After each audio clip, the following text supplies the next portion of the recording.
Assalamualaikum warahmatullahi wabarakatuh. Alhamdulillahi rabbil alamin, wassalatu wassalamu ala asyrafil anbiya'i wal mursalin wa ala alihi wa sahbihi ajma'in. Alhamdulillah, bersyukur kepada Allah Subhanahu wa taala. Sekali lagi kita pada pagi ini dapat bersama-sama insya-Allah daripada Balai Khazanah Sultan Haji Hassan Al-Bolkiah, Bandar Seri Begawan, insya-Allah untuk bersama-sama dalam sesi tafsir ringkas setiap hari satu muka surat, insya-Allah. One day one page, insya-Allah. Pada hari ini kita akan bersama-sama dalam muka surat 469, insya-Allah. 469. Kita akan baca pada hari ini daripada surah Ghafir ayat 17 sehingga ayat 25. Ayat 17 hingga ayat 75, insya-Allah. Hari ini 22 Oktober tahun 2020 bersamaan dengan 5 hari bulan Rabiul Awal tahun 1442 Hijrah. Moga-moga Allah Subhanahu Wa Taala akan memberikan kepada kita kesihatan yang baik, memberikan kepada kita kelapangan harta, kelapangan rezeki, kelapangan waktu dan sebagainya untuk kita manfaatkan di jalan Allah Subhanahu Wa Taala. Bekerja insya-Allah untuk mencari keridhaan Allah Subhanahu Wa Taala. Manfaatkanlah kerja anda untuk dijadikan sebagai alat untuk berjumpa dengan manusia, menyampaikan Islam kepada manusia, mencari keridhaan Allah Subhanahu Wa Taala, mencari rezeki yang halal. Insya-Allah moga-moga Allah Taala akan beri keberkatan kepada kita semua. Insya-Allah hari ini kita akan bersama-sama insya-Allah daripada sini, dan sesiapa yang mempunyai kelapangan, mempunyai kesesuaian keadaan, insya-Allah untuk membuka mushaf pada hari ini. Hari ini muka surat 469, insya-Allah. Surah Al-Ghafir, surah Ghafir. A'udzubillahi minasyaitonirrajim. Bismillahirrahmanirrahim. Al-yawma tujza kullu nafsin bima kasabat la zulmal yawm innallaha sari'ul hisab. Sadaqallahul azim. Ayat ini kita mulai pada pagi ini dengan kita akan melihat Allah Subhanahu Wa Taala menyebutkan, memberitahu kepada kita, mengajar kita tentang hakikat Allah Subhanahu Wa Taala, tentang apakah sifat Allah Subhanahu Wa Taala, bukan hakikat Allah tapi sifat Allah Subhanahu Wa Taala. Di antara sifat Allah yang disebutkan di dalam ayat ini, walaupun pendek tetapi ayat ini mempunyai 3 sifat Allah, menceritakan bagaimana Allah Subhanahu Wa Taala itu kepada kita, iaitu yang pertama, Allah Taala ini adalah membalas mengikut apa yang manusia kasabat. Jadi dunia ini adalah dunia kasabat. Di dalam sebelum daripada ni kita telah menceritakan tentang dalam Al-Quran ini kadang-kadang menggunakan perkataan kasabah, kadang-kadang menggunakan perkataan iktasabah. Dalam bahasa Arab apabila ada pertambahan daripada kasabah menjadi iktasabah. Iktasabah ni ifta'ala, ada tambahan alif dan juga ada tambahan ta. Apabila ada tambahan, ia menunjukkan kepada perbuatan yang terpaksa diusahakan, yang bersusah payah. Jadi di sini Al-Quran biasanya kita sebutkan sebelum daripada ini, kalaulah untuk kebaikan biasanya Allah Taala akan menggunakan perkataan kasabah, walaha ma kasabat wa 'alaiha maktasabat. Apabila untuk kejahatan, untuk perkara-perkara maksiat, biasanya Allah Taala akan menggunakan perkataan iktasabah. Tetapi ada juga keadaan di mana Allah Taala menggunakan untuk kejahatan kasabah. Ada sebab-sebabnya, kita telah ceritakan sebelum daripada ini. Jadi yang pertamanya Allah Taala sebutkan al-yauma tujza kullu nafsin bima kasabat. Manusia ni melakukan amalannya di atas dunia ni. Manusia ni berusaha atas dunia ni kan. Di hari akhirat barulah ada balasannya. Di sini mungkin ada balasan sedikit, tetapi balasan yang sebenarnya adalah di akhirat. Oleh kerana itulah maka sesiapa yang bekerja di atas dunia ni kerana nakkan kepada balasan di dunia ini juga, dia nak balasan, maka dia adalah silap.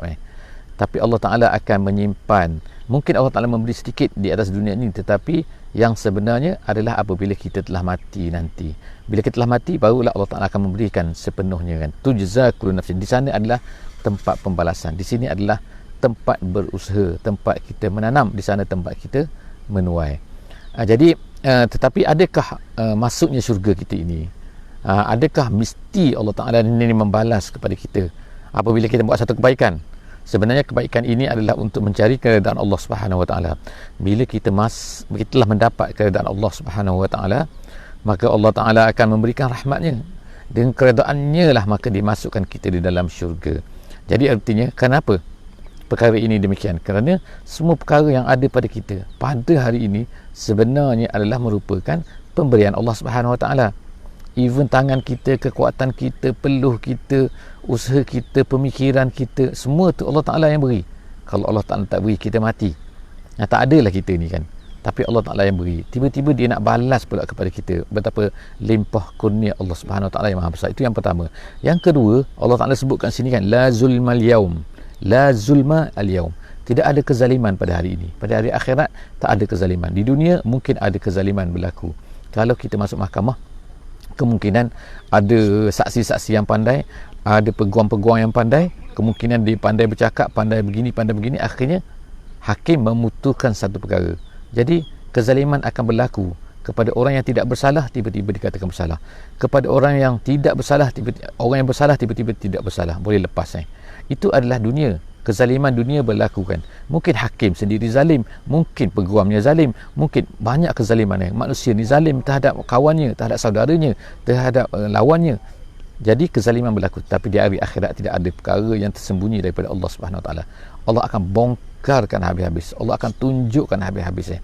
Jadi setiap manusia walaupun sedikit ni, dia akan mendapat balasannya, sama ada baik ataupun jahat ni. Kemudian Allah Taala yang ketiga, Allah Taala sebutkan innallaha sari'ul hisab. Tengokkan sifat yang ketiga, gambaran yang ketiga yang Allah Taala nak berikan tentang Allah ini ialah apa? Dia ni sari', iaitu cepat. Jadi tiga perkara kan. Maknanya tak lambat. Di dalam hadis dia katakan sebagaimana disebutkan oleh tafsir jalan lain, ialah ianya berlaku dalam separuh hari sahaja. Kenapa separuh hari? Kenapa tak sekelip mata? Itu adalah dengan hikmah Allah Subhanahu Wa Taala yang Allah Taala Maha mengetahui. Tetapi kita nak katakan betapa banyaknya amalan manusia. Setiap manusia ada berapa bilion. Hari ini saja ada 7 bilion. Sebelum daripada ni 100 tahun lepas ada berapa bilion, 100 tahun lepas ada berapa bilion, 50 tahun lepas, 50 tahun akan datang berapa bilion, bilion orang yang lain. Kita semua dah mati nanti kan. 100 tahun akan datang kita semua mati.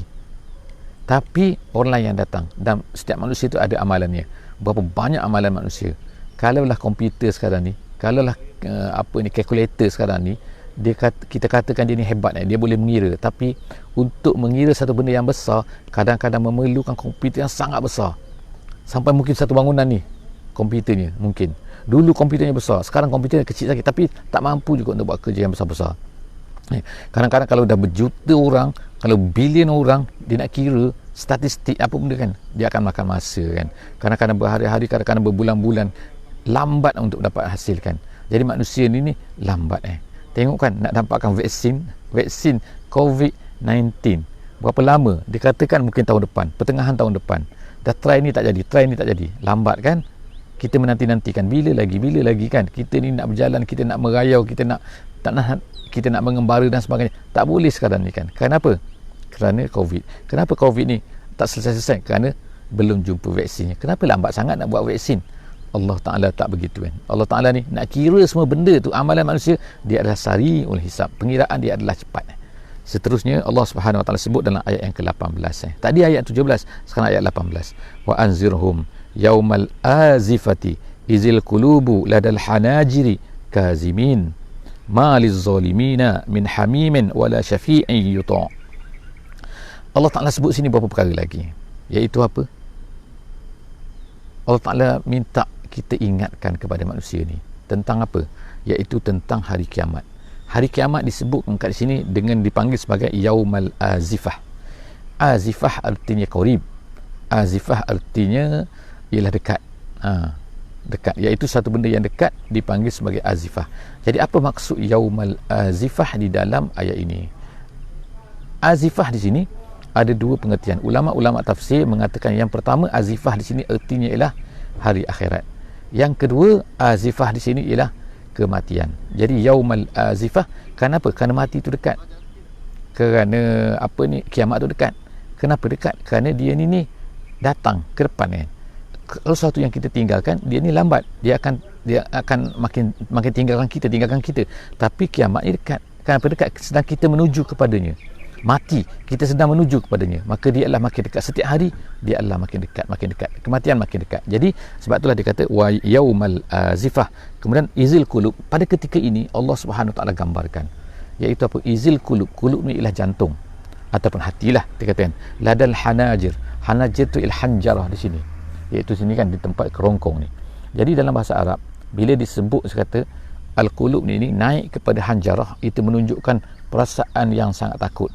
Sebagaimana kita baca dalam surah Ahzab, Allah Ta'ala ceritakan bagaimana takutnya manusia, takutnya Muslim ketika mereka itu dikepung, ketika hari perkempungan Ahzab, ketika zaman Nabi SAW, sehingga pada masa itu hati-hati ini naik ke kerongkong, nak menunjukkan iaitu apa? Itu adalah satu dalam bahasa Arabnya menunjukkan kepada ketakutan yang sangat-sangat dahsyat. Seorang yang sangat takut maka begitu.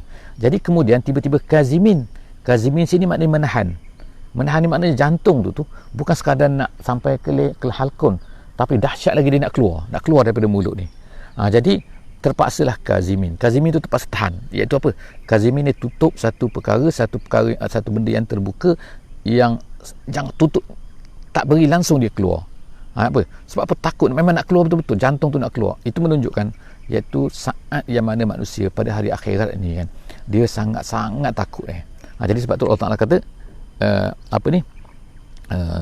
izil qulubu ladal hanajiri kazim. Kalau marah pun dikatakan kazim, kazimil ghaiz. Kazimil ghaiz ni maknanya memegang ataupun menutup kemarahan, iaitu menahan kemarahan, artinya kan. Tapi maknanya kita tutup sehingga orang tak nampak kita ni marah, padahal kita marah, gitu kan, kaziminal ghaiz. Jadi itu dalam bahasa Arab. Kemudian maliz zalimin min hamimin wala syafi'in yuta. Pada hari akhirat nanti Allah Ta'ala sebutkan tidak ada lagi kawan. Hamim ni kawan dekat. Di dunia ini ada kawan. Kawan tu baik kan, maknanya kita buat apa-apa pun dia akan ikut kita kan, dia bantu kita kan, kita susah pun dia tolong kita. Itu hamim. Tetapi di hari akhirat tak ada lagi orang-orang yang nak tolong kita ni, tak ada. Kawan baik semua tak ada. Tak nak dah bersama dengan kita, sebab apa? Masing-masing sibuk kan. Kemudian tu siapa lagi? Syafi' ni ialah kita kata iaitu syafi' ni kecuali orang diizinkan oleh Allah Subhanahu Wa Taala. Jadi syafi' ni siapa? Iaitu orang-orang yang kita kata hari ni kabel kan, boleh menjadi pembantu kita kan, tolonglah kan, maknanya ada orang tengah kan. Jadi sebab hari itu kita sebutkan daripada al-witru wasyafa'u. Wasyafa'u ni ialah nombor gandaan, nombor kepada nombor genap.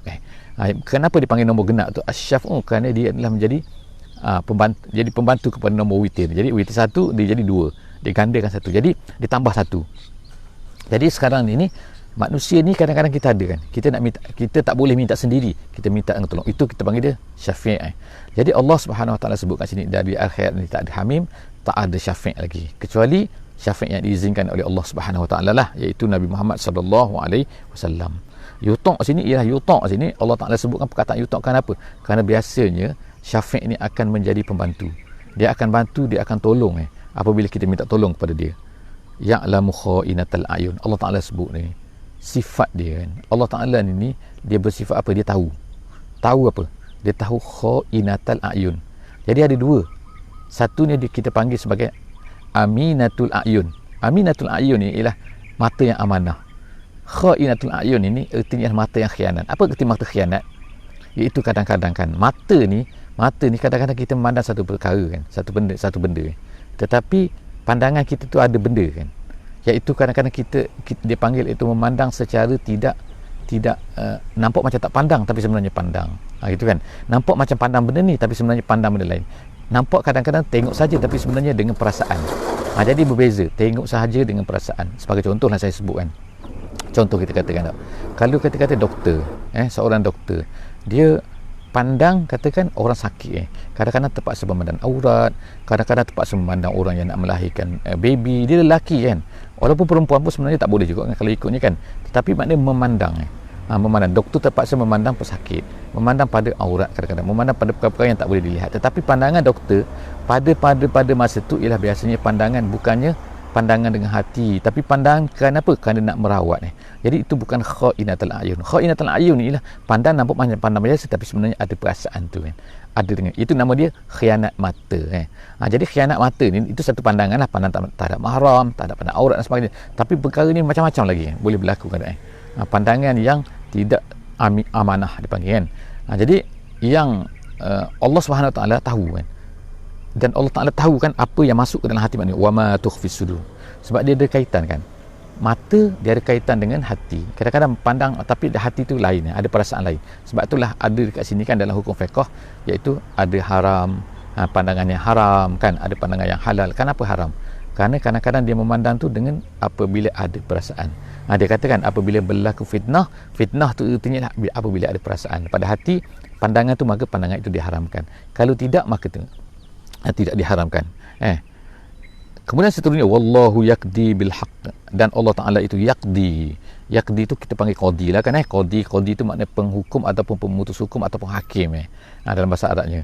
Jadi Allah Taala ni dia menghukum, yaqdi bil haqq. Allah Taala tidak menghukumkan dengan perkara yang tak betul. Atas dunia ni kadang-kadang kita katakan seorang hakim ni dia akan menghukum, dia akan memutuskan hukuman, tapi hukuman yang diputuskan berdasarkan pada apa? Nombor satu, berdasarkan pada dia kan, dia tengokkan ni salah tak salah. Yang keduanya, dia terpaksa bergantung kepada undang-undang kan.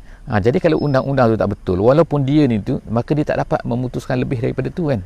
Contohlah katakan, kalau dalam Islam katakan seorang katakan yang berzina dan dah kahwin, maka hukuman dia telah sabit kesalahan, maka dia tak direjam. Okey. Apabila keadaan dah mengizinkan, maka dia akan direjamkan. Tetapi kalau seorang hakim kata dalam satu undang-undang, walaupun dia kata nak putuskan rejam, tapi dalam undang-undang tak boleh, tak benar kan direjam, maka tak boleh direjam. Tapi Allah Subhanahu Wa Taala dia al-haq, dia al-haq. Jadi yaqdi bil haq. Satu benda adalah, dua-dua tu adalah tak ada kezaliman berlaku, sebagaimana yang kita baca di atas tadi kan, la zulmal yaum. Jadi Allah Ta'ala kata, wallahu yaqdi bil haqqi wallazina yad'una min dunihi la yaqduna bisyai, dan apa-apa yang mereka sembah selain daripada Allah ni langsung tidak boleh yaqdu, tak boleh memutuskan apa-apa. Macam mana nak putuskan? Semua benda tu adalah batu, semua benda tu adalah kayu, semua benda tu adalah otak manusia saja. Macam mana dia nak putuskan satu benda yang betul? Nak putuskan satu benda pun tak boleh kadang-kadang tu. Nak makan pun tak boleh. Kadang-kadang kan nak menghalau lalat pun tak boleh, sebagaimana disebut dalam Al-Quran ni. Jadi la yaqduna bisyai, innallaha was-sami'ul basir. Allah Taala Maha mendengar dan juga Maha melihat. Awalam yasiru. Sekarang kita masuk kepada hizib baru, hizib baru, ain baru dalam mushaf kan. Yang ada tanda ain hizib tu. Jadi sekarang ni dalam hizib baru ni Allah Subhanahu Wa Taala menceritakan tentang apa pula, iaitu awalam yasiru. Awalam yasiru, tidakkah mereka ini berjalan fil ardi, di atas muka bumi ini? Allah Ta'ala tanya, bukan mereka ni berjalan, iaitu kalau orang Arab Quraisy ni, mereka ni berjalan kan ke melalui kawasan Nabi Syuaib, melalui kawasan Nabi Saleh, mereka melihat kepada tinggalan Firaun dan sebagainya kan. Jadi macam-macam lah peninggalan-peninggalan yang telah ada yang mereka dapat lihat. Jadi Allah Ta'ala tanya, awalam yasiru, bukankah mereka ni berjalan fil ardi fayanzuru kaifa kana akibatul ladzina kanu min qablihim? Tidakkah mereka berjalan dan mereka melihat bagaimana akibat ni maknanya tinggalan-tinggalan, ataupun akibat ni ialah apa-apa kesan-kesan, ataupun akibat ni ialah apa yang telah terkena kepada orang-orang yang sebelum daripada mereka, iaitu siapa? Itulah yang tadi kita katakan, Firaun ke, kaum Lut ke, kaum ni ke dan sebagainya. Kanuhum ashadda minhum quwwatan wa athara fil ardi fa akhazahumullahu bizunubihim wa ma kana lahum minallahi min waq. Allah Taala sebut kat sini, kanu, mereka itu ashadda minhum. Minhum di sini ada qiraat di sini, bacaan dia ialah minkum. Sini ada dua qiraat di sini, ada dua bacaan. Satu bacaan ialah minhum, ada bacaan kata minkum. Jadi okey, bila kita tengok kat sini, kita kan itu dalam tafsir jalan lain disebutkan minkum minhum, iaitu maknanya macam mana? Kanuhum, mereka ni itu orang-orang yang telah dibinasakan oleh Allah Subhanahu Wa Taala ni, mereka ni bukankah lebih kuat daripada mereka? Kuat daripada mereka, atau satu bacaan lagi, kuat daripada kamu. Minkum, kuat daripada kamu, lebih kuat maknanya daripada kamu, bukan kuat lagi, kuwatan. Kuat ni artinya apa? Maju. Kuat dia apa? Mempunyai harta yang banyak. Kuatnya apa? Teknologi mereka hebat kan. Lebih kuat mana? Mereka tengokkan membangunkan piramid-piramid, membangunkan apa dipanggilkan seven taman tergantung di Babylon. Bagi siapa yang tak tahu kan, boleh check kan, taman tergantung hanging tu kan, hanging garden dekat Babylon tu kan. Makna kerajaan Babylon tu hebat lah. Ada lagi apa dia tengokkan, kaum-kaum Nabi Soleh yang dapat menebuk tu kan, yang dapat menebuk apa, menebuk bukit tu kan. Di Jordan kita boleh tengok, di utara Madinah kita boleh tengok kan, tempat kaum Nabi Soleh ni, di mana semua mereka ni adalah menunjukkan apa, kuatan. Allah Ta'ala sebut sini asyadda minhum, asyadda minkum, kuwatan, dan juga asaran. Asaran, tinggalan. Maknanya mereka ni kuat, mereka ni hebat, dan kemudian tinggalan-tinggalan mereka juga hebat. Kita tengok pada hari ni, hatta pada hari ni dan mungkin tak jumpa lagi tu, mungkin lepas ni jumpa lagi, wallahu a'lam bisawab lah kan. Fa akhazahumullah. Tapi apa yang berlaku, walaupun mereka ni kuat, Allah Ta'ala ambil mereka, tindakan mereka. Kenapa Allah Ta'ala ni mengambil tindakan mereka? Kan bizunubihim, kerana dosa mereka. Allah Ta'ala, kita dah sebut semalam tentang apa maksud zambu. Zambu, kenapa dia kena zambu? Ekor pun zambu kan, tapi dosa pun dikata sebagai az-zambu. Az-zambu.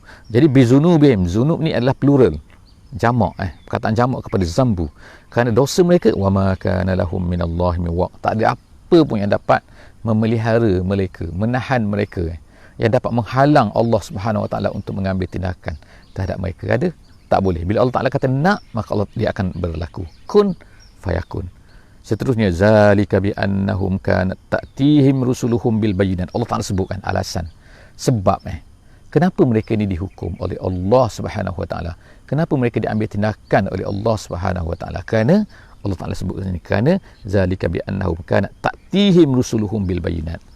Rasul-rasul datang kepada mereka dengan bayinat. Bayinat ni tanda-tanda, macam-macam tanda fakafaru, mereka kafir. Fa'akhazahumullah, jadi Allah Ta'ala ambil tindakan terhadap mereka. Innahu qawiyyun syadidul iqab. Allah Ta'ala ni sangat kuat, sangat perkasa, sangat syadidul iqab. Balasan dia sangat dahsyat bukan main-main bukan gelincir tanah sikit-sikit tapi tanah gelonsor besar-besar. Bukan gempa bumi sikit-sikit bukan ni sikit-sikit, tak. Semua main hebat-hebat Allah Ta'ala. Bila Allah Ta'ala nak hukumkan mereka, mereka akan mati, habis mati. Allah Ta'ala nak hukum Fir'aun, habis Fir'aun tu hancur. Seterusnya, walaqad arsalna Musa. Sekarang kita masuk pula kepada cerita tentang Musa, Nabi Musa. Allah Ta'ala mula masuk tentang kisah Nabi Musa. Sebagaimana kita sebut pada awal surah Ghafir ini. Surah Ghafir ini tema yang diberikan oleh ulama untuk Ghafir ini ialah apa? Iaitu ad-da'wah wa tafwid. Wa tafwid fi dakwah, iaitu dakwah ke jalan Allah, dan juga tafwid, iaitu menyerahkan kepada Allah Subhanahu Wa Taala yang akan menentukan apa hasil dakwah dan sebagainya. Jadi kita bermula cerita Nabi Musa ini, kita akan lihatlah bagaimana kan dakwah ini berlaku, dan bagaimana adanya manusia ini yang sanggup untuk mati, sanggup untuk mempertahankan kebenaran ini. Kita tengok sini, walaqad arsalna Musa biayatina wa sultanin mubin.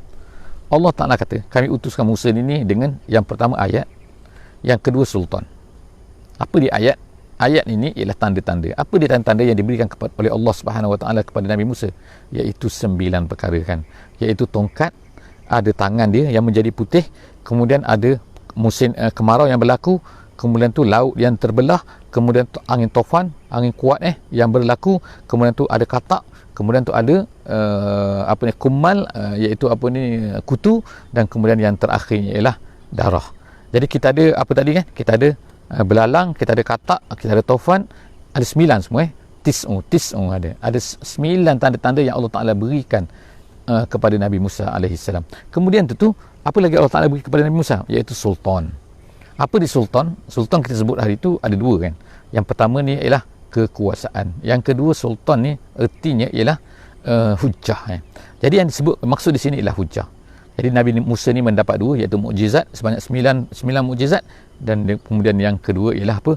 Nabi Musa ni ada mempunyai hujjah-hujjahnya, iaitu hujjah-hujjah yang kuat. Wa hujjah sini wa sultanun mubin, iaitu hujjah-hujjah yang mubin, yang jelas ila Fir'aun. Semua tu Allah Ta'ala hantar dia kepada apa? Fir'aun, kepada Haman, kepada Korun. 3 Allah Ta'ala sebut sini kan.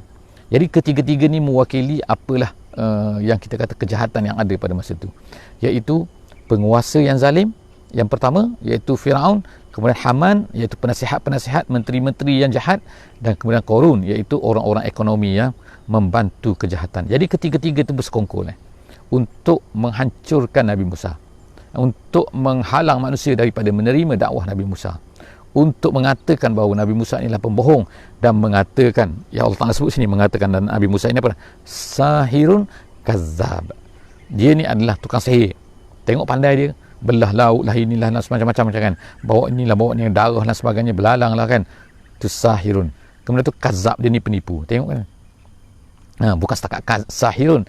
Jadi apa yang dikatakan oleh kaum Nabi kaum Quraisy ni kepada Nabi Muhammad sallallahu alaihi wasallam sama kan, sahirun kazzab, sahirun kazzab. Kemudian Allah Taala sebut kat sini, ini Allah Taala beritahu kepada kita kan, supaya apa? Supaya kita ni menghadapi, bagi orang-orang yang membawa dakwah pada hari ini, membawa Islam, mereka akan terkena perkara yang sama kan. Mereka akan dikatakan tukang sihir, mereka akan dikatakan sebagai kazzab tapi kenapa kita kata orang tak kata pun pada kita? Kerana mungkin kita tidak lagi melaksanakan dakwah dengan sebenar-benarnya, dengan sehebat-hebatnya, dengan sampai ke tahap yang sepatutnya. Mungkin falamma ja'ahum bil haqqi min indina qalu uqtulu abna allazina amanu ma'ahu wastahyu nisa'ahum wama kaidul kafirina illa fi dalal. Allah Ta'ala kata, apabila Nabi Musa ni datang kepada mereka, kepada Firaun, kepada Haman, kepada Qarun ini, apa yang berlaku? Datang bukan bawa benda yang sesat, bukan bawa kebatilan, tapi bawa bil haqqi, datang dengan dengan benda yang benar, dengan kebenaran, min indina, daripada Allah Ta'ala pula, bukan kebenaran daripada diri sendiri, tak, daripada Allah Ta'ala pula bawa tu. Apa yang berlaku? Qalu uqtulu. Tengok balasan dia, bunuh. Bunuh siapa? Bunuh anak-anak lelaki, biarkan hidup anak-anak perempuan. Itu apa? Cara iaitu penghapusan etnik, ataupun nak marah sangat kan, nak buat pembalasan kan.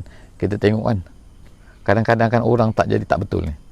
2-3 hari lepas kan, apa yang berlaku kita tengok dalam video kan, seorang ibu mencampakkan anaknya yang kecil daripada atas jambatan ke dalam sungai di Baghdad kan. Kita tengok kan peristiwa itu, sangat menyayat hati kan, nampak dalam video yang dirakam oleh CCTV. Dia campak anak dia tu, kenapa? Dia katakan kerana marah kepada suami dia. Dia tu betul ke, dia punya kesihatan tak betul ke, wallahu alam bisawab, tapi menunjukkan bagaimana bagaimana kita kata kat sini kan, iaitu peristiwa ini berlaku kan, dengan sekarang ni pun berlaku kan, iaitu apa? Di mana ada orang-orang yang nak menghapuskan generasi, nak menghapuskan kaum-kaum yang dikatakan bahawa inilah penyebab Islam, penyesat dan sebagainya. Orang yang bawa Islam tapi dibunuh. Ini bangsa ni semua tak boleh pakai. Tak kira lah kan di negara mana kan, kalau ada orang menghapuskan satu bangsa kan.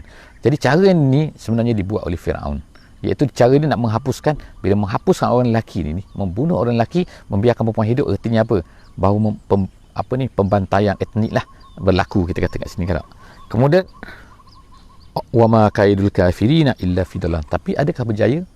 Plan mereka tu berjaya? Allah Subhanahu wa taala kata tidak. Tidak kan. Wama kaidul kafirin. Tipu daya, usaha jahat orang-orang kafir ini, orang-orang kafir ini tak akan, dia kata illa fi dalal. Allah Taala kata dalal. Semuanya akan tak jadi apa-apa kan. Tak boleh dapat sampai ke mana kan. Walaupun kita tengoklah pada hari ni kadang-kadang dapat kan, orang-orang kafir, orang-orang perancangan yang jahat, musuh-musuh Islam ni kan, dia buat satu benda terhadap Islam kan, tapi itu hanya sementara. Allah Subhanahu Wa Taala akan mengambil tindakan terhadap mereka. Kita yakin kepada Allah Subhanahu Wa Taala. Allah tu ada, Allah melihat, Allah tu mendengar, dan Allah itu syadidul iqab. Wallahu a'lam bisawab. InsyaAllah jumpa lagi esok hari Jumaat insyaAllah. Subhanakallahumma wa bihamdik, nashhadu an la ilaha illa anta, nastaghfiruka wa natubu ilaik. Bismillahirrahmanirrahim.